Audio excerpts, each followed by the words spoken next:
Perón, Perón, y Perón, Perón, conductor. Buenos días. Una vez más, buenos días desde Buenos Aires, capital de la República Argentina.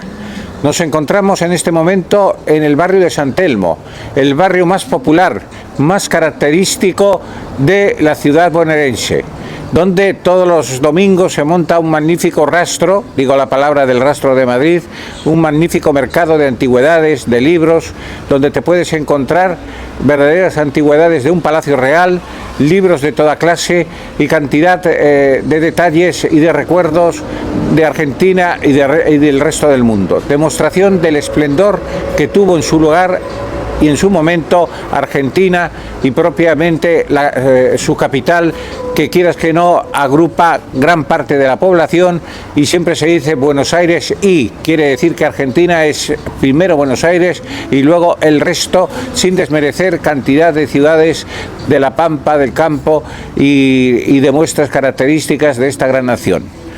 En este momento nos encontramos en un restaurante que se llama así, Perón Perón. Como también hay un restaurante del mismo nombre, con la misma significación y decoración, en Madrid, en la calle del Pez, centro de Madrid, muy cerca de la Gran Vía, recientemente inaugurado hace más o menos un año, año y medio. En este restaurante hay cantidad de recuerdos que vamos a recorrer, que significan la identificación peronista del mismo, pero también la gastronomía típica argentina que ofrecen en maravillosos platos. Aquí tenemos delante nada más y nada menos que un retrato característico de Eva Perón. De la Eva Perón de la que vamos a hablar, de la Eva Perón que visitó España en el año 1947, en junio de 1947. Y cantidad de grafitis que dignifican y magnifican esta personalidad argentina sin igual, esta personalidad como mujer sin igual, que, como digo, y he reiterado incluso en anteriores capítulos, visitó España, la España de Franco, en el año 1947, en pos de ayuda sentimental, ayuda personal, pero también ayuda económica y material a la nación española, que acababa de salir de una guerra mundial en la cual se involucró relativamente y principalmente de la llamada Guerra Civil Española. En este capítulo vamos a rememorar esa visita histórica, como hemos dicho, por lo que hemos mentado, pero también histórica por su duración, por las aclamaciones y afectos que recibió, por la entidad que tuvo la visita a nivel mundial en diferentes ámbitos y fundamentalmente por parte de Estados Unidos, que no estuvo de acuerdo con que el régimen de Perón se relacionara con el régimen de Franco, en ese momento identificado directamente con las derrotadas potencias del eje, principalmente Alemania e Italia. Y vamos a hacer un recorrido, me van a acompañar ustedes, me va a acompañar la cámara, significando los diferentes ámbitos de este magnífico restaurante que prácticamente no tiene paredes para la cantidad de recuerdos peronistas. E iniciamos el recorrido con este cartelón actual que dice Experience, o sea, en inglés Evita, la más amada, la más odiada, the most beloved, the most hated. En inglés para los turistas que vienen de Inglaterra. Saben ustedes que el inglés es el idioma internacional por excelencia. Y aquí tenemos una fotografía ampliada, muy representativa también del peronismo. Están en Casa Rosada y es un momento muy difícil para Eva Perón, porque es cuando ella decide declinar el aceptar postularse para la presidencia, porque se encontraba ya con el cáncer, o sea, con la enfermedad por la que murió muy joven, a los 33 años. Entonces estaba abrazando a Perón y con diferentes ministros del gobierno de entonces. Y continuamos nuestra visita a este maravilloso ámbito peronista y también gastronómico. Aquí tenemos algo que es mucho más actual que el año 47, porque se refiere nada más y nada menos a Maradona. Ustedes saben que Maradona y Messi actualmente son para los argentinos mucho más que cualquier líder político, mucho más que Perón. Es lo que aglutina un poco también el ser de la nación argentina. Porque el deportista, el futbolista, que normalmente proviene de las villas miseria, de lo más bajo en pobreza, es el argentino que se eleva en lo económico, en lo social, en todos los sentidos, y entonces es un símbolo para cualquiera que añora también elevarse en la vida partiendo de un nivel bastante bajo, sin vituperar la palabra bajo. Y aquí tenemos diferentes fundamentos de una persona que se llamaba Maradona, quien parece ser era peronista, pero un peronista kirchnerista, un peronista actual. Y dice, Dios es peronista, nada más y nada menos. Tenemos arriba un símbolo muy importante para el sentir nacional argentino, que son las Malvinas, como para los españoles puede suponer Gibraltar. Y continuamos con nuestra visita. Hay que apreciar que incluso las mesas de alguna forma recuerdan el peronismo. Aquí tenemos también una representación, digamos, de lo que se llama el peronismo actual o kirchnerismo. Aquí habría que hacer una apreciación en el sentido de que hay mucha gente que se siente peronista, pero no se siente kirchnerista. Y quizás vamos a explicar más adelante por qué el kirchnerismo de alguna forma aglutina el peronismo, pero en cuanto a una ideología izquierdista y una identificación izquierdista. Por eso aquí es un panegírico de Eva Perón. Perdón, Eva Perón, Perón a caballo, y también Perón y Cristina Kirchner, que, como decimos, de alguna forma aglutina o intenta aglutinar la ideología peronista. Bueno, aquí seguimos caminando y nos encontramos con diversas fotografías de la vida de Perón y de la vida de Eva Perón o Evita Duarte de Perón, ¿no? Estas son las enfermeras que trabajaban con la importante obra social que desarrolló Eva Perón. Y aquí diferentes momentos de la vida, digamos, familiar que tenían Perón y su esposa, ¿no? Haciendo un asado típico argentino en su residencia familiar, Perón con el uniforme porque no dejaba de ser militar, Perón también con Evita. Diferentes momentos de su vida en blanco y negro, como se fotografiaba en la época, ¿no? Continuamos visitando este gran museo, restaurante. Aquí tenemos la máquina que no sé si es Singer, ¿se acuerdan que cuando iniciamos estos reportajes hablamos de la máquina de coser y la importancia que tenía la máquina de coser en el mundo comercial judío, por ejemplo, de la ropa, del tejido, pero también en las familias? Era muy importante. En mi casa también tengo como recuerdo de mi familia, de mi madre, una máquina muy parecida, la máquina de coser, que no eléctrica, pero que se utilizaba mucho en las familias en una época diferente en cuanto a la economía de las naciones y a nivel mundial. Y más tarde vamos a bajar estas escaleras y vamos a ver un verdadero salón maravilloso que recrea también la personalidad de Eva Perón en la parte central del salón que hemos referido, ¿no? Continuamos y ya seguimos volviendo a donde iniciamos el reportaje. Aquí tenemos la hermosa barra del restaurante. Aquí tenemos, por ejemplo, un busto de Eva Perón, ¿no? Cómo era ella, cómo llevaba el peinado con el moño al estilo de la época. Quien cuando vaya a España va a tener tal incidencia, incluso las mujeres, que se van a peinar, muchas mujeres, al estilo Eva Perón después del famoso viaje de junio del 47. Y continuamos nuestra visita. Entonces, ahora vamos a referirnos a unas fotografías históricas que recrean la visita de Eva Perón, tan importante a España, que duró prácticamente desde el 7-8 de junio de 1947 hasta el 18 de junio del mismo año 1947. Antes de entrar en esta visita tan importante, tan oficial, vamos a referir una visita anterior que ya hemos comentado en algún momento. Se refiere a la visita oficial que hizo no a España, sino viniendo de España a Argentina, a Buenos Aires, en mayo de 1910, con motivo del centenario de la República Argentina. Vino la infanta doña Isabel de Borbón, Su Alteza Real doña Isabel de Borbón y Borbón, tía carnal de Alfonso XIII, gobernante en España del momento, y figura muy representativa, muy embajadora, muy diplomática de la monarquía borbónica que existía en aquel momento.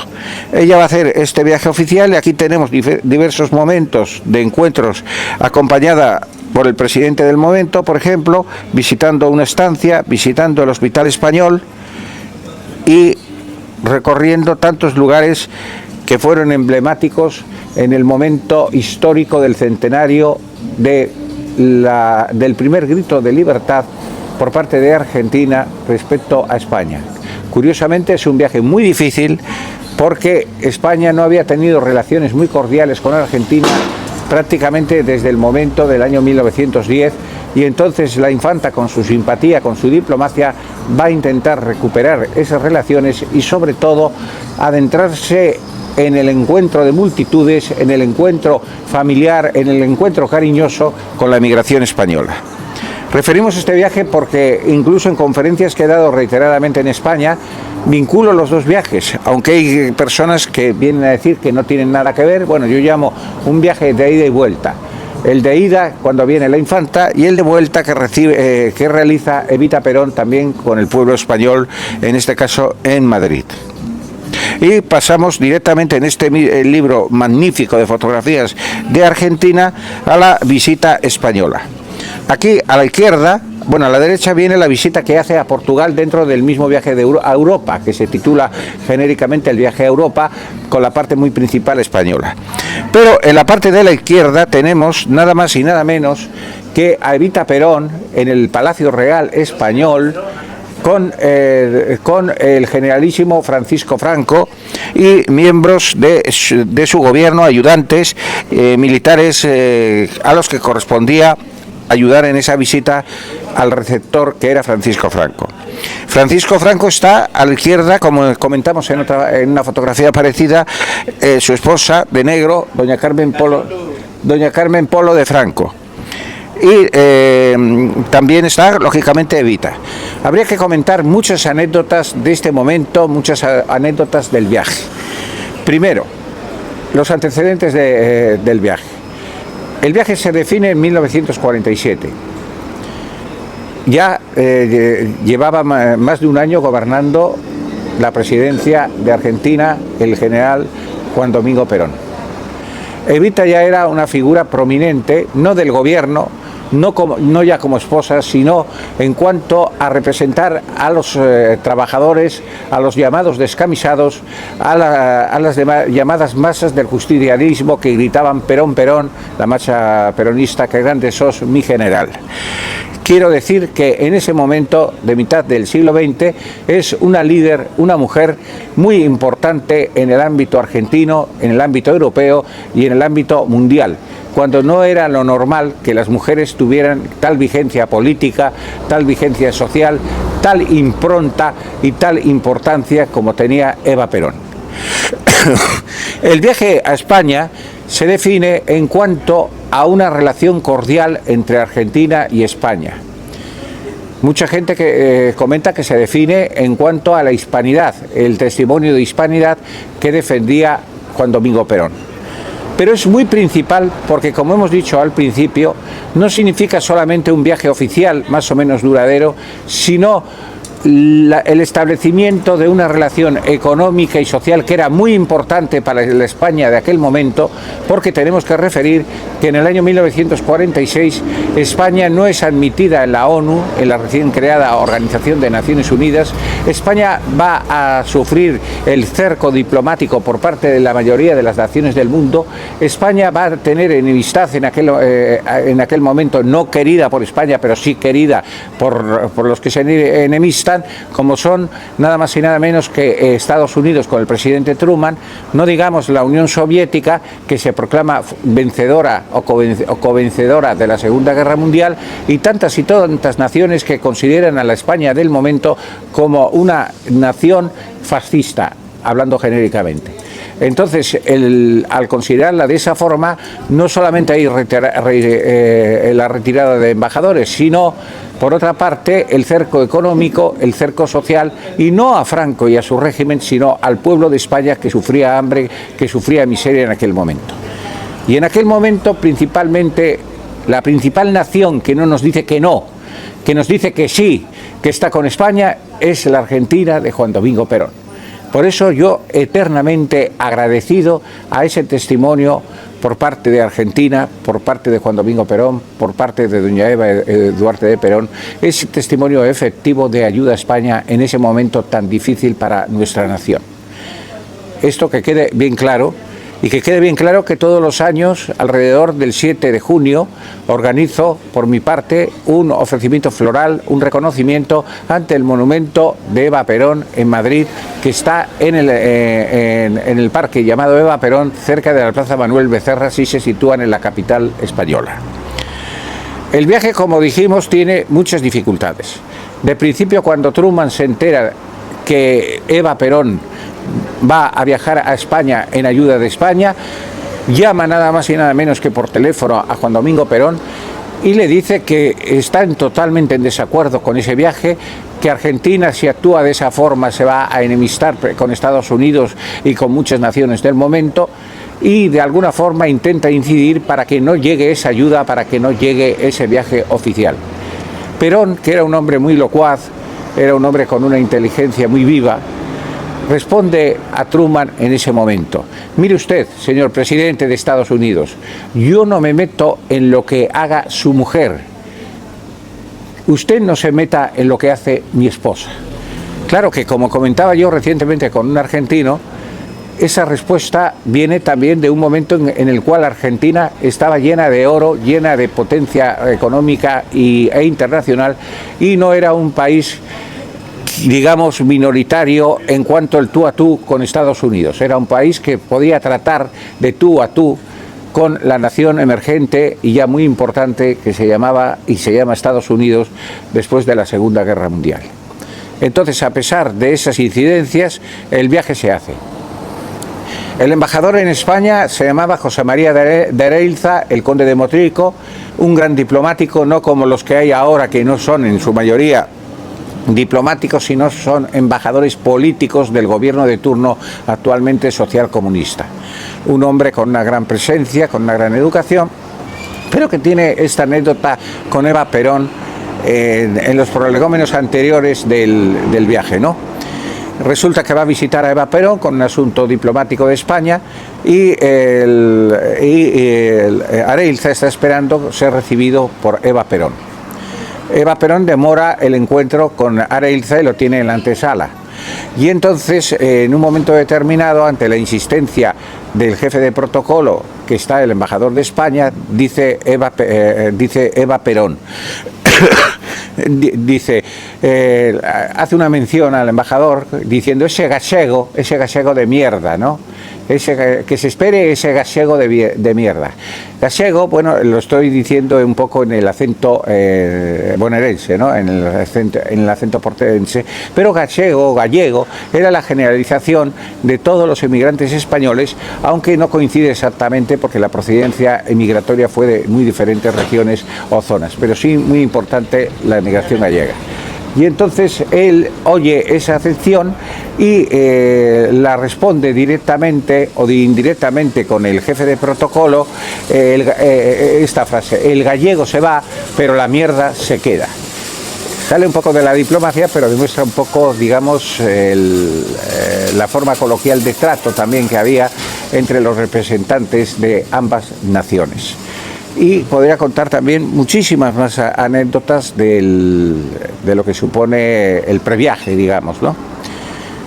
Como les he dicho, efectivamente el viaje oficial se realiza y Evita llega entre el 7 y el 8 de junio de 1947 a territorio español. Hay que decir que desde el primer momento que pisa suelo español, y no propiamente en Madrid, sino en Orán, en la parte de las Islas Canarias, va a ser recibida apoteósicamente por el pueblo español.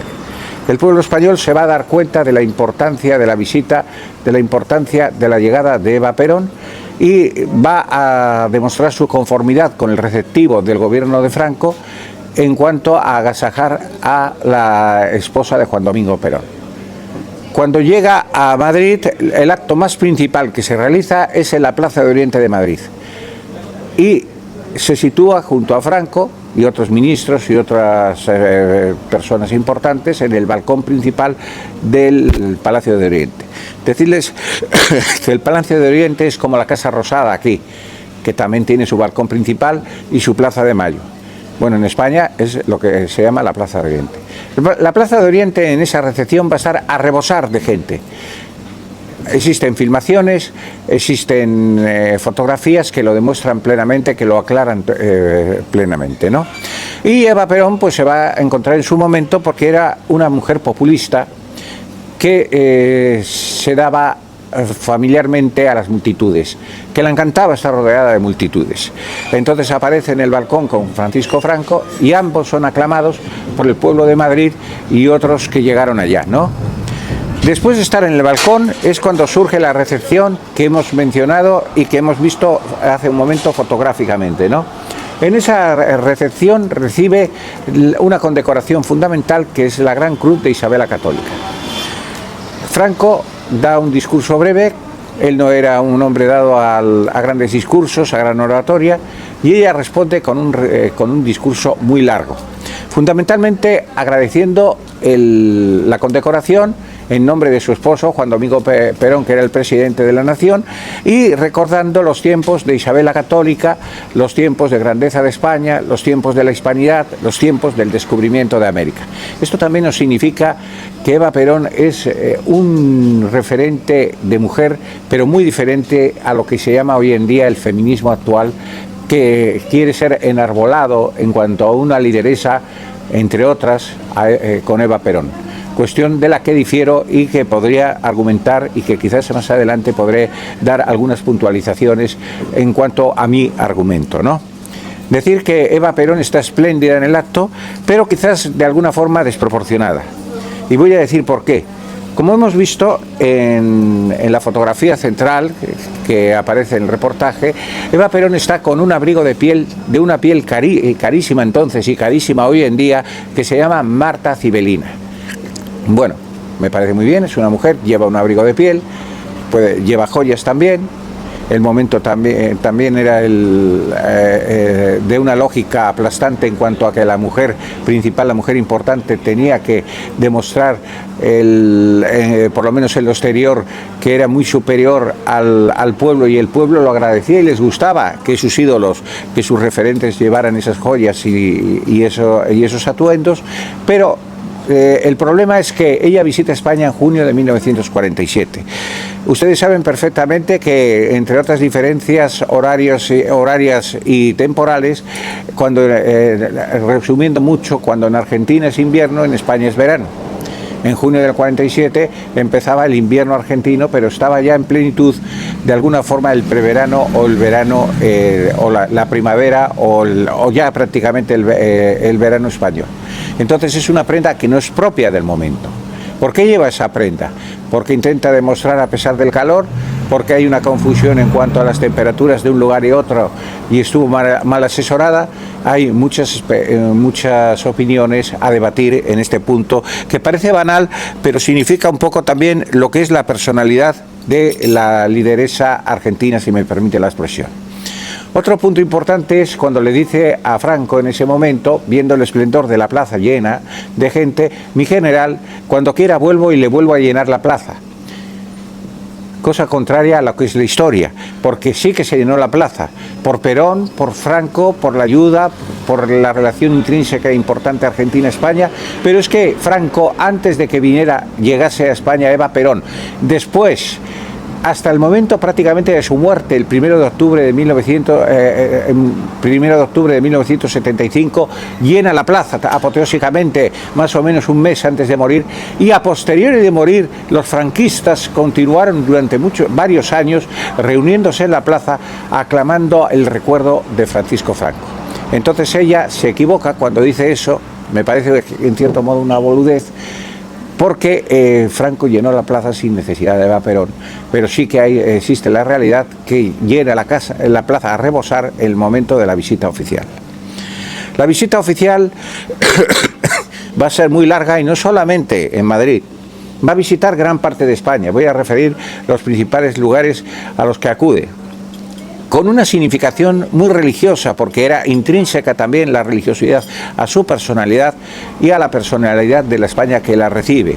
Entonces ella va a visitar Zaragoza y va a visitar a la Virgen del Pilar, va a visitar Barcelona y va a visitar a la Virgen de Montserrat, va a visitar Santiago de Compostela en Galicia y va a acudir a visitar al Apóstol. Y así en diferentes momentos de los encuentros que va a tener con el pueblo español, con las autoridades españolas, los discursos que va a ofrecer, siempre acompañada, o muchas veces acompañada, por el ministro de Trabajo del momento, del cual hemos hablado en algún momento, que se llamaba José Antonio Girón de Velasco, era falangista, era vieja guardia de la Falange, quiere decir que ya era falangista antes del 1936, del surgimiento de la guerra civil. Es un héroe en el Alto del León, luchando contra los republicanos, o genéricamente llamados rojos. Tenía la medalla militar individual y, ante todo, y amor patrio, amor pequeño patrio, como hemos comentado alguna vez, era de Herrera de Pisuerga, provincia de Palencia, de donde yo provengo, no de Valladolid, como dice mucha gente, porque sí que es verdad que en su devenir estudió Derecho en Valladolid, pero no nació en Valladolid. Este ministro es el principal que la va a acompañar en todos los momentos. ¿Por qué? Porque es ministro de Trabajo, porque es falangista, y es de alguna forma el político que en representación más se asemeja al sentimiento social, al sentimiento por el pueblo que tenía Eva Perón. Hay que decir que cuando termina la guerra civil, hay diferentes bandos, no diferentes bandos, sino diferentes grupos políticos, sociales, económicos, que coadyuvaron ayudando a los militares y a Franco a ganar la guerra.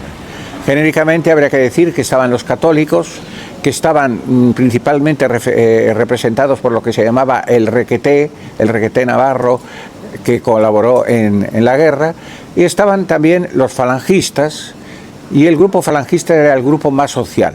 La Falange desde un principio enarbola la preocupación social por la redención del obrero, por la redención del campesino español en muchos sentidos. Y la prueba está que el desarrollo del Ministerio de Trabajo, muy largo, durante 13 años en números redondos, del ministro Girón de Velasco, se hacen las principales leyes sociales en favor de los trabajadores. Yo estudiaba en graduado social o estudios laborales la legislación fundamentalmente del régimen de Franco y de ese periplo de ese ministro, y tenemos que mencionar el Fuero del Trabajo, el SOBI, el Seguro Obrero de Vejez e Invalidez, los derechos de vacaciones gratuitas, las pagas extraordinarias de Navidad y del 18 de julio, y así un número enorme de leyes sociales que elabora, que fundamenta, que influye en el régimen de Franco la Falange española fundada por José Antonio. Entonces es lo propicio que la acompañase ese ministro durante todas sus visitas a España. Hay alguna anécdota también que demuestra la identificación del pueblo o no del pueblo con el régimen de Franco, y también lo que sí podía significar doña Carmen Polo respecto al pensamiento de Eva Perón. Respecto a doña Carmen Polo, podríamos decir que es un poco una representación en lo familiar, en su proveniencia de la alta aristocracia de Oviedo, de Asturias, aunque también el apellido Polo provenía de una familia también muy conocida de Palencia, de mi ciudad natal, como hemos dicho. Entonces, doña Carmen Polo, quizás en la mente de Eva Perón, es un poco la representación de las señoras de la oligarquía que tan enfrentada estaba con ella, o ella con esa oligarquía argentina. Ya decimos por su oriundez, por sus formas, por su manera de entender la vida, etcétera, ¿no? Y entonces el pueblo llano de España, claro, existía una parte del pueblo español que había perdido la guerra, y que social y económicamente se identificaba con el bando republicano, pero que de alguna forma seguía existiendo y no estaba de acuerdo con el régimen de Franco por muchas cosas buenas que pudiera hacer en lo laboral y en lo social ese mismo régimen. Entonces, cuando visita Eva Perón los barrios bajos de Madrid, oye que hay gente que grita y le insulta de alguna forma vituperable diciendo puta, puta, puta. Ella, Eva Perón, fue una pobre mujer que vivió en un momento histórico determinado, que nació en un ámbito determinado, no propiamente la oligarquía, determinada, valga la repetición de la palabra, por ese ámbito de niñez y de juventud, ¿no? Pero no quiere decir que fuera una mujer especialmente fácil, si me permiten la expresión. Sí que era una actriz cuando conoció a Perón, y quizás el oficio de actriz no tenía una importancia social y una importancia de reconocimiento público como la puede tener hoy en día, que está totalmente asimilado a otras profesiones. Entonces grita la gente puta, puta, puta. Y ella iba acompañada en un coche descubierto por un general que era ayudante de servicio en nombre de Francisco Franco. Y le dice el general con importante gracejo, dice: no se preocupe usted por lo que están diciendo, porque yo llevo 10 años de retiro, quería decir, no, en plena vigencia como general, y me siguen llamando general. Esta es una anécdota también del viaje de Eva Perón. Eva Perón es un personaje especialmente bondadoso, y entonces se preocupa incluso por una mujer que se llamaba Juana Doña, que era del Partido Comunista, que había intentado atentar cruentamente contra la misma embajada argentina, y que estaba, a raíz de esa actitud que había realizado sangrienta, condenada a muerte. Entonces consigue de Franco, pidiéndole por favor que conmutase la pena de muerte. Asimismo, Franco la conmuta, y esa mujer vivió muchos años, incluso vivió hasta posteriori de la muerte de Franco. Continuamos con la visita, que volvemos a decir, tiene una significación enorme a todos los niveles, pero es una visita que hoy en día se intenta tapar de alguna forma, porque claro, quieras que no, pero está fotografiado, está filmado. Es una visita a un jefe de Estado considerado entonces y considerado hoy en día por los contrarios como fascista, sanguinario, etc. Hoy en día esa visita se intenta generalizar como el viaje a Europa o el viaje por la paz, porque no solamente dentro de Europa visita España, sí que es la visita más larga y más importante y con mayor relieve internacional, pero también va a acudir a Suiza. ¿Por qué acude a Suiza? Hay mucha gente que habla que traía dinero, que traía dólares, que traía oro proveniente de Argentina e incluso de dudosa procedencia del nazismo. Pero esto sería de argumentar quizás más adelante. Y también visita la Italia posfascista, donde también de alguna forma por el pueblo va a ser combinada en negativo, va a ser incluso apedreada, porque consideran que es un liderazgo fascista, el liderazgo de Juan Domingo Perón y su actitud vital en cuanto a relaciones diplomáticas. Visita Portugal también, hemos visto una fotografía de la visita a Portugal al lado de la visita oficial a España, mostrada fílmicamente. Y luego en avión va a viajar a Brasil para un encuentro internacional por la paz. Pero ahí queda ese testimonio de visita, ese testimonio vital que fue maravilloso y que demostró el sentir de Juan Domingo Perón, y luego va a ser consecuencia también el agradecimiento de España cuando Perón, en su exilio, en su destierro, la mayor parte de los años en los cuales va a estar fuera, que va a estar fuera de Argentina, va a residir nada más y nada menos que en la España franquista, en el Madrid franquista y principalmente en la llamada residencia de Puerta de Hierro. Aquí tenemos también otra fotografía que nos va a documentar en la visita a España. Es la visita a Santiago de Compostela y, como ven, va en un coche descubierto. Esto también demuestra la diferente relación entre el pueblo y los políticos que existía en aquel entonces. Hoy en día ningún político se atreve a ir en coche descubierto tan cerca del pueblo, porque puede haber una consecuencia incluso de un ataque, incluso de un magnicidio, ¿no? Recientemente tenemos la campaña política de Milei. Yo aquí en Argentina he vivido las situaciones que él a su vez ha vivido en localidades, sobre todo de la provincia, donde ha sido atacado, donde han tenido que protegerlo, la custodia, la seguridad que lleva un presidente de gobierno. Pero aquí no, aquí está entre el pueblo, va en un coche descubierto y está saludando, y podemos ver la aglomeración del pueblo que se acerca a ella en favor, en aspecto positivo.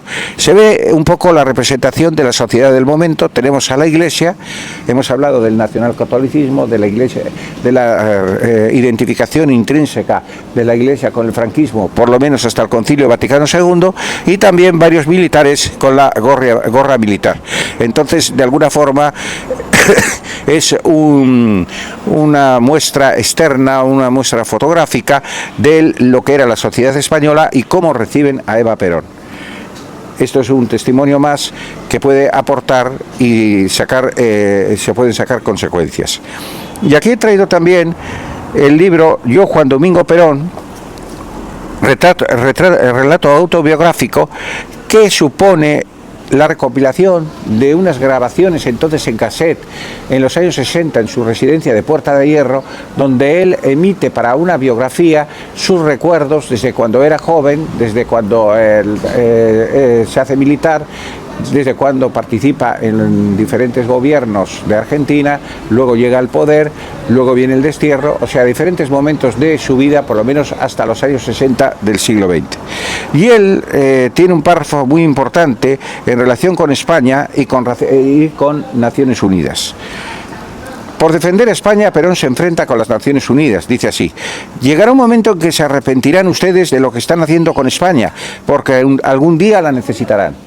Y ahí es profeta, es premonitorio, porque después de lo que ocurrió respecto al cerco de España, respecto a que España era considerada algo ajeno digamos, a la geopolítica mundial después del año 1945, luego de esa situación que vivimos en el año 46 y 47, España va a ser recibida en la ONU. Va a recuperar las relaciones diplomáticas con todas las naciones, o la mayoría de las naciones que la abandonaron, porque va a surgir lo que se llama la Guerra Fría. Quiero decir que después del año 45, tenemos aquí la voz de Eva Perón, nada más y nada menos, dando un discurso grabado que nos acompaña muy bien en este momento de la grabación propiamente dicha, ¿no? Y dice, repetimos, llegará un momento en que se arrepentirán ustedes de lo que están haciendo con España, porque algún día la necesitarán. Y la necesitaron, porque cuando surgió la Guerra Fría, el rompimiento entre España y la URSS, España, en cuanto a su situación geopolítica, quieras que no, fue un referente importante dentro de Estados Unidos y sus aliados, ¿no? Aquí va a referir también a la anécdota que he comentado. Aquí viene el gallego muerto de hambre. Usted sabe que si España nos pide la vida, se la daremos. Así dijo Perón y dijeron sus ministros en respuesta a la necesidad imperante del momento del año 46-47. También va a referir la relación histórica de la retirada y regreso de los embajadores en Madrid e influencia de Perón en esta rectificación internacional. Entonces, vemos que Perón es un hombre muy inteligente, es un hombre premonitorio y es un hombre que va a estar siempre con España a pesar del detrimento que podía suponer esa decisión. Por eso, gracias Juan Domingo Perón, gracias eterna Eva Duarte de Perón. Y dice así el libro de memorias: eran para España días amargos y no podrán olvidar los españoles la altiva, noble y fraterna postura de Perón frente al mundo que aspiraba a circundarla en una demanda de ahogo por hambre y miseria. Es embajador de España en Buenos Aires, como hemos dicho, don José María de Arelta, conde de Motrico, y a él desde la capital argentina, y a don Manuel Aznar desde los bastidores públicos de las Naciones Unidas, confían en España la liberación. Baste no decir que por aquellas fechas don Manuel Aznar no tenía acceso al edificio, que no era el actual, donde se celebraban las sesiones del Areópago Internacional, muy reducido en número a la sazón, sino que acudía a las sesiones mezclado entre el público, y no hay que decir que su trabajo casi clandestino era tanto más meritorio cuanto dificultoso. Viene a decir que no teníamos embajador, pero sí que por bambalinas, por detrás, estaba actuando este gran político y este gran diplomático que se llamaba don Manuel Aznar. Argentina, ¿qué hizo por España en ese momento puntual? Argentina envió 500.000 de toneladas de trigo, porque en España la penuria era dramática, no había pan, se habían perdido 2 cosechas. El momento era angustioso. Creo sin hipérbole que nosotros salvamos a España en aquella ocasión crítica, porque si nosotros no hubiéramos enviado víveres, probablemente las Naciones Unidas hubieran aplicado el bloqueo económico, el cual carecía de eficacia desde el momento en que la Argentina suministraba a los españoles carne, pan, harina y trigo. Materias primas que entonces eran de un valor inestimable porque producían divisas. Era una época de hambre en todo el mundo, no existían reservas de trigo. Para nosotros fue un verdadero sacrificio económico porque los víveres que enviábamos a España no provenían de sobrantes invendibles o de difícil venta. Quiere decir que esos víveres que enviaron eran muy importantes también para la Argentina, pero de alguna forma Argentina y Perón se dan cuenta de la situación que vivía la España de Franco, y no propiamente Franco o los jerarcas franquistas, sino el pueblo que no tenía que comer, que pasaba hambre, que pasaba miseria por las muy malas cosechas, por las consecuencias de lo que fue la Guerra Civil Española y por el cerco mundial diplomático y económico que surge de la caída de los fascismos al final de la Segunda Guerra Mundial. Y continuamos refiriendo también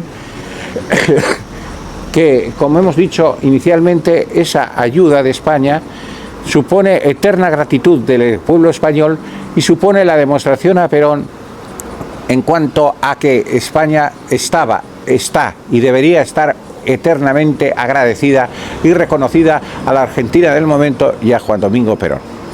Y en este momento podemos sacar una serie de consecuencias respecto al régimen político del justicialismo, de los descamisados, de Juan Domingo Perón, y su actitud geopolítica y de definición ideológica del mismo.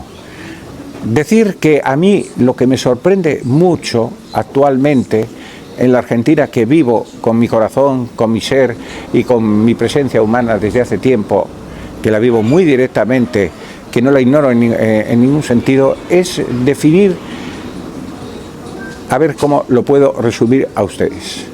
Juan Domingo Perón, ¿qué era políticamente? Era un fascista, era un hombre de izquierdas, era un hombre de derechas, era un hombre que se casaba con Estados Unidos o no se casaba con Estados Unidos, era un hombre enfrentado al comunismo o no enfrentado al comunismo. Y vamos a hacer una definición muy básica para intentar demostrar lo que yo entiendo de la personalidad de Juan Domingo Perón.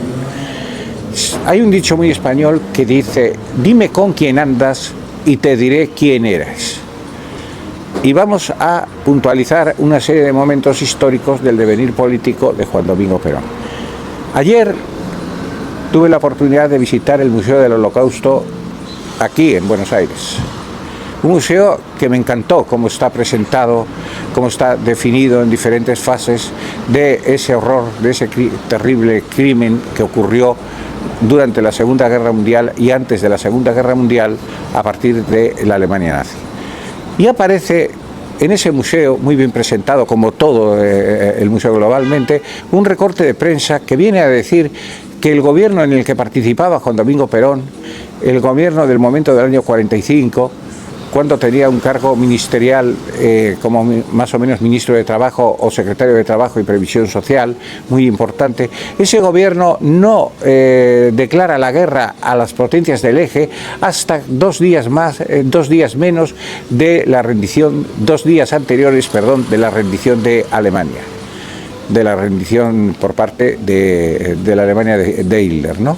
Muy curioso, ¿no? Cuando muchísimas naciones del mundo internacional, al menos diplomáticamente, no ya propiamente bélicamente, habían declarado la guerra muy anteriormente. Y luego de seguido a ese recorte de prensa también presentado en el museo, viene una nota en cuanto a que los judíos, a posterior de 1945, que tuvieron que dispersarse en diáspora importante por el mundo después de los campos de concentración y de los campos de exterminio, quisieron algunos venir a Argentina y no se les daba vía para venir a Argentina. Tuvieron que venir de una forma como refugiados, pero refugiados no oficialmente. Al contrario que esta situación de los judíos, nos encontramos que importantes criminales o políticos del momento nazi se van a refugiar en la Argentina de Perón. no les va a pasar absolutamente nada. Vamos a mencionar a uno muy principal que se llamaba Adolf Eichmann, quien en los años 60 habitaba todavía en Argentina y que va a ser secuestrado por el Mossad israelí porque el gobierno, ya no de Perón, sino de Frondizi, no estaba dispuesto a admitir la extradición respecto a este criminal nazi que fue juzgado en Jerusalén y posteriormente ejecutado. Qué curioso, ¿no? Se reciben criminales nazis, Eichmann, Mengele y otros nombres representativos, incluso Eduard Pricke, que era uno de los asesinos de las fosas arretinas en Roma, Italia, se refugia en ese paisaje idílico de Ushuaia, muy parecido al de Alemania, y vive incluso tranquilamente o relativamente tranquilamente hasta los años 90. Incluso yo he conseguido una revista que, me perdonan que no he traído acá, de esta serie La aventura de la historia, alguna hemos sacado con otros titulares, y dice: Perón era Odessa. Odessa era la organización internacional que de alguna forma falsificaba documentos, proveía económicamente y en cuanto a paternalismo para que los criminales nazis huyeran a Sudamérica o a Centroamérica, ¿no? Entonces ahí nos está dando una serie de pautas respecto a Perón. Luego Perón, cuando tiene que marchar al exilio al final de los años 50, resulta que se va refugiando en regímenes, digamos, entre comillas, muy democráticos. Por ejemplo, el Paraguay de Stroessner, la Venezuela del momento, que no era la Venezuela de Maduro, la República Dominicana, nada más y nada menos, que también era una dictadura de Rafael Leónidas Trujillo. Y después ya va a recalar en Franco durante muchos años, a partir del año 60 hasta el 73, más o menos, y tranquilamente va a venir a vivir en Madrid en el régimen de Franco. ¿Por qué no se refugió, por ejemplo, a partir del año 59 en la Cuba de Fidel Castro, si tan de izquierdas era? Y por otra parte, vamos a referir también lo que es su pensamiento político. El justicialismo nace de un enfrentamiento contra las fuerzas de izquierdas del momento, de los años 30 y 40 en Argentina, que no dejaban de ser las mismas fuerzas políticas que había en Europa y que habían surgido a raíz de la Revolución Rusa. Aquí existía un partido comunista y Perón va a luchar contra los comunistas. Y hay mucha gente que dice que si aquí no hubo un comunismo fue por el régimen de Perón, que en cuanto a formato ideológico se parecía más al régimen corporativo sindical del fascismo de Mussolini que a cualquier otro régimen político, si vemos en su desarrollo. Incluso él reconoce en sus memorias la influencia, perdonen que repita, la influencia muy importante de la dictadura fascista en su pensamiento, porque él poco antes de la Segunda Guerra Mundial fue enviado como agregado militar o similar a la Italia fascista, agregado militar del gobierno del momento de Argentina, ¿no? Y por otra parte, algo muy sorpresivo también que puede ser para hoy en día. Hoy en día se reconoce, mucha gente reconoce los juicios de Nuremberg como totalmente válidos, como totalmente proporcionados respecto a la criminalidad del nazismo. Bueno, pues Perón dice que no está de acuerdo con los juicios de Nuremberg, que no está de acuerdo con la pena de muerte para nadie y que incluso en cuanto a derecho viene a decir que son unos juicios totalmente inválidos. ¿Por qué? Estamos hablando desde el punto de vista del derecho y del derecho internacional. Porque el delito de genocidio principal que condena a los jerarcas nazis no existía en el momento de cometerlo. ¿Por qué? Porque la palabra genocidio no existía en la época del nazismo y en épocas anteriores, por supuesto. No existía en lo que ocurrió con los kurdos. ¿Cuándo nace esa palabra? Nace a posteriori, o sea, cuando termina la Segunda Guerra Mundial, un judío superviviente crea esa palabra que de alguna forma viene a definir el intento premeditado de un grupo político o social de anular criminalmente a otro grupo político, social, racial, etcétera, etcétera, puntos suspensivos. Entonces él defiende ese criterio jurídico. La cuestión es también, por otra parte, la consideración, y ahí también la consideración que defiende el apresamiento de Eichmann en Argentina, sin pedir previamente la extradición, y esto lo dice Golda Meir, en el sentido de que la criminalidad fue tan desatada, tan enorme, sobre todo con los niños, con la población de la niñez de Europa del momento, que justifica una actividad que se puede llamar arbitraria visto desde un punto objetivo. Pero a lo que vamos es que Perón no está de acuerdo con los juicios de Nuremberg. Y por otra parte, vemos hoy en día, yo he estado en el 17 de octubre, fecha emblemática para los peronistas, delante del balcón San José 1111 con Cristina Kirchner, y vemos una multitud enarbolando fotografías de Perón, cantando la marcha peronista. Bueno, ¿qué diría Perón si estuviera vivo? Perón era de derechas, era de izquierdas, esto se lo dejo a su acepción, a su manera de entender el asunto, pero ruego que tengan en cuenta mi argumento, lo que yo argumento en este momento. Hasta tal punto que me chocaba la situación, sobre todo cuando ahora, hace 2 días, han perdido las elecciones los llamados peronistas, que se llaman así, y Kicillof y compañía, en el momento de perder las elecciones, se ponen a cantar la marcha peronista. Bueno, ¿a qué viene?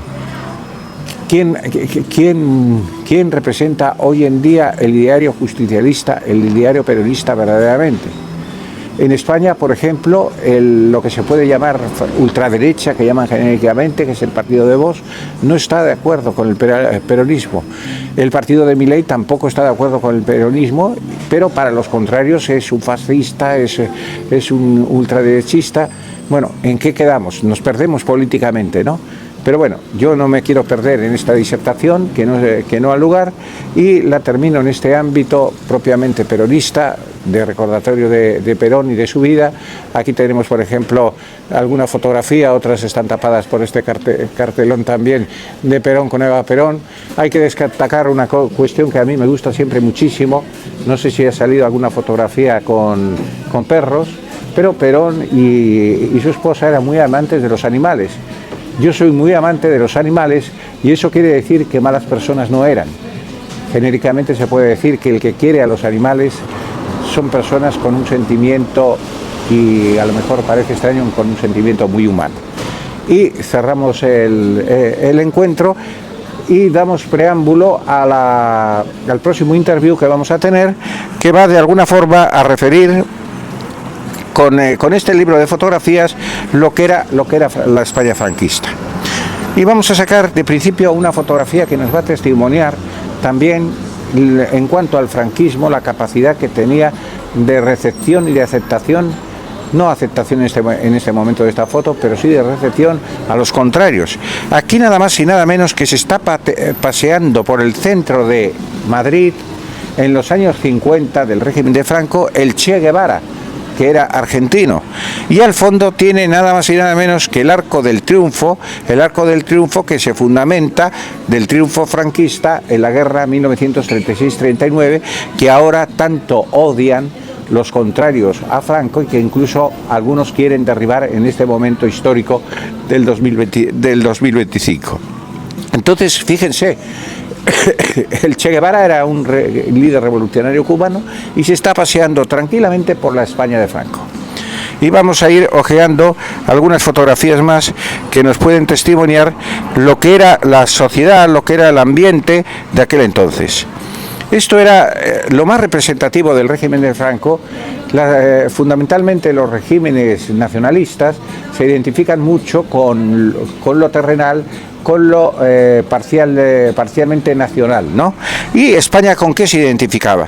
Con el mundo andaluz, y tenemos aquí nada más y nada menos que a un torero famosísimo en aquel entonces, que era nada más y nada menos que Manuel Benítez el Cordobés. Es un torero, un hombre que se hace a sí mismo andaluz y que va a ser uno de los símbolos del franquismo. Como también esta bellísima mujer que hubiera pintado Juan Domín, el torero Romero de Torres, y se llama Rosana Chiafino del Corral de la Morería. ¿Qué era el Corral de la Morería? Y es el Corral de la Morería, un lugar de típico restaurante, como puede ser este mismo restaurante, pero con un significado diferente, que es el significado del mundo del flamenco, del mundo de los toreros, del mundo del baile, del mundo de Lola Flores, de la que hemos también hablado como representativa del franquismo. Y continuamos buscando fotos que nos van a situar. Esta es la figura principal de la aristocracia española, que se llamaba la Duquesa de Alba. La Duquesa de Alba es, dentro del elenco de títulos nobiliarios y aristocráticos, el número uno de España en su momento, porque era hija única del anterior duque de Alba, Jacobo Fitzjames Stuart, y va a tener nada más y nada menos que 52 títulos nobiliarios. Era una mujer riquísima, importantísima en su época, conocida por todo el mundo, y también una representación de la sociedad franquista y de la sociedad aristocrática, la cual también le debe mucho a Franco, porque si no hubiera ganado la guerra, la Duquesa de Alba no hubiera recuperado y reconstruido su Palacio de Liria en Madrid. Aquí está el Palacio de Liria, y estaría en el exilio, en el destierro, quizás hasta pasando pobreza y miseria. Y al fondo está la Duquesa Cayetana, un cuadro de la Duquesa Cayetana, su antepasada, a la cual pintó nada más y nada menos que Francisco de Goya, dentro de su colección de cuadros importantísimos de esta familia aristocrática que viene de los tiempos del Duque de Alba, en la época de Carlos V y de los Reyes Católicos, cuando pertenecía a España, pertenecía en los Países Bajos, y es el Duque de Alba el que va a represaliar a los insurgentes belgas. Y hasta hace poco se les decía a los niños para que se callaran: cállate, que viene el Duque de Alba, como muestra de terror, digamos. Aquí vemos también el mundo de esa época. Manuel Fraga Iribarne está bailando flamenco en el Rocío, en Huelva, y Fraga Iribarne va a ser un político muy importante del franquismo como ministro y también de la transición democrática española. La caza, que gustaba tanto a Franco, y aquí tenemos a dos toreros muy importantes, que son Luis Miguel Dominguín, que era también amigo de Franco y amigo de Picasso, por cierto, y el cordobés al que hemos mencionado recientemente, que están cazando y partiéndose de risa, digamos la expresión. Aquí a la izquierda tenemos a Adolfo Suárez, que es un político del que vamos a hablar también respecto a la transición a la democracia, pero un político que proviene de los camisas azules de los falangistas franquistas. Continuamos. Alguna foto que tenemos interesante y representativa del momento. Aquí tenemos curiosamente a Santiago Carrillo. Santiago Carrillo es un político comunista que procedía en su juventud de la época de la República. Es un político fanático comunista estalinista que va a salir al exilio después del 39 y luego vuelve a España cuando la transición política a la democracia, y de alguna forma también es el referente muy directo del nuevo comunismo que llamaba eurocomunismo, o del Partido Comunista Español.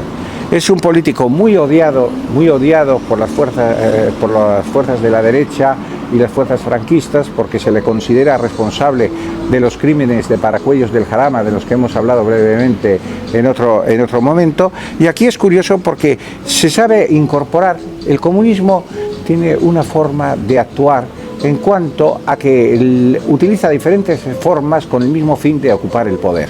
Entonces, en la transición española, él se viste nada más y nada menos como futbolista, de una forma populista, y con los colores que vienen a ser rojo, amarillo y rojo, que es la bandera española que tanto odiaban los comunistas, porque su referente era la bandera roja o la bandera de la República. Entonces es un testimonio de un político que continuamente se está adaptando en el largo devenir de su vida con el mismo fin de implantar la dictadura comunista. Y aquí tenemos también un referente muy importante de la España de Franco, delante de un castillo, los castillos de la época de los Reyes Católicos, de la época medieval, y es la Guardia Civil. La Guardia Civil es una guardia, principalmente una policía de las zonas rurales, de las zonas populares, pero muy identificada con el franquismo. Y esta es un poco la indumentaria que llevaban, que era el capote y el tricornio, que es como el sombrero o la gorra militar de la Guardia Civil, muy característico de todos ellos. Aquí tenemos también lo que era la Guardia Civil, el Guardia Civil en el cuartelillo y siempre, por supuesto, la fotografía de Francisco Franco como jefe del Estado. Porque, como hemos dicho, la Guardia Civil quiere ser un sostén del franquismo.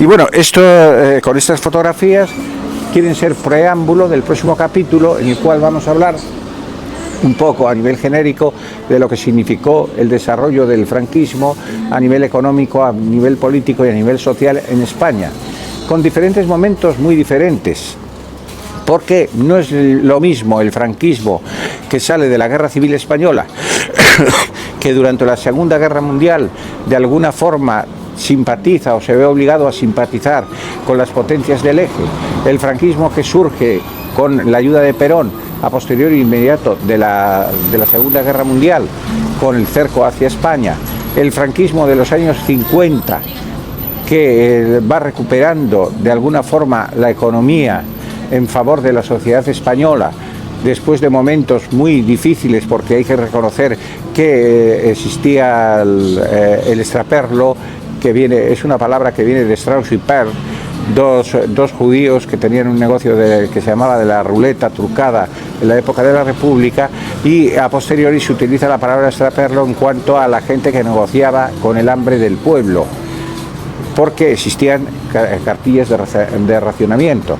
Y luego el franquismo de los años 60, el franquismo del desarrollo económico, el franquismo que va evolucionando, creando una clase media muy importante, que es base de un sustento económico para la época de la transición, pero también la época de la población española que tiene que salir al extranjero a ganar un mejor sustento, sobre todo en la Alemania que emerge después del el Plan Marshall y la ayuda de Estados Unidos y la Guerra Fría. Bueno, aquí tenemos no es una fotografía, son muchas fotografías y vienen a representar un poco lo que comentábamos en un principio, la identificación ideológica actual con lo que se puede llamar genéricamente la izquierda respecto a Eva Perón y a Juan Domingo Perón, ¿no? Entonces tenemos fotografías sobre todo pues de líderes de izquierdas, del mundo de la política, de la intelectualidad, y aparecen en el centro Eva Perón dando un discurso que era una gran oradora, una gran comunicadora, y Juan Domingo Perón con esa imagen característica que ponía las dos manos tal que así. Y continuamos en este magnífico salón, porque es magnífico en todos los sentidos, con esta fotografía muy característica de la Eva Perón del momento, ¿no? Aquí también podríamos decir si Eva Perón es un símbolo actual o no es un símbolo actual del feminismo, de lo que se llama genéricamente como feminismo. Cuestión que ya hemos situado en cuanto a la personalidad de Eva Perón, pero quizás quisiera hacer una serie de apreciaciones complementarias, ¿no? Eva Perón, como hemos dicho, nace como hija ilegal de un estanciero, de un administrador de fincas de aquí, de la República Argentina. Nacer como hija ilegal no oficial, no la hija natural del matrimonio religioso de su padre, del padre y de la madre, en aquel momento se veía como muy mal.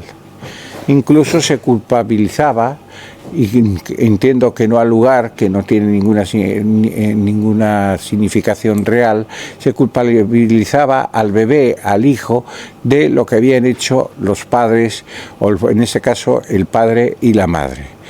Eva Perón se conforma en una sociedad que es la sociedad de mediados del siglo XX pasado, una sociedad con unos fundamentos religiosos muy importantes y con una influencia de la Iglesia Católica muy importante acá, como también la tenía en España o la podía tener en el momento en Europa, influencia que entiendo que ha perdido la religión. Por supuesto que en tiempo de Eva Perón era muy difícil de comprender el defender, por ejemplo, el aborto, ¿no? Cuestión que hoy en día las feministas defienden como un derecho fundamental. yo entiendo que de derecho y ni de fundamental tiene nada. Incluso en la España negra de hoy en día intentan que aparezca como un derecho constitucional, no digamos más, constitucional, como ocurre en la realidad del derecho constitucional que se ha firmado en la Francia actual, ¿no? Entonces, para Eva Perón, entiendo, en su mundo, en su razón de vida, La razón de mi vida, es el libro fundamental suyo, ella no entiende la defensa del aborto. Sí que entiende de una serie de defensas que van a, más que nada, a la feminidad, a la verdadera feminidad y no al feminismo. Y por supuesto entiende que la mujer de entonces, y entendería hoy en día, tiene los mismos derechos fundamentales al sufragio que puede tener el hombre, ¿no? Entonces, la mentalidad de Eva Perón, el presentarla emblemáticamente como un signo del feminismo actual, me parece que no se corresponde. Sería a lo mejor casi tan grave como intentar demostrar que la infanta doña Isabel de Borbón, la chata, por muy representativa, por muy afable con el pueblo de su época, fuera hoy en día también un emblema de la manera de entender la vida de las mujeres. Incluso se ve la diferencia en cuanto a la manera de vestir. Y vemos que hoy en día las mujeres feministas no son muy dadas a demostrar joyas, a demostrar vestidos elegantes, y Eva Perón sí, conforme a la época y quizás en contrario a su manera de pensar, a sus diferencias con la oligarquía, es una mujer que viste siempre elegantemente, que viste con joyas y demás. Y a ver si podemos subir aquí al estrado y de alguna forma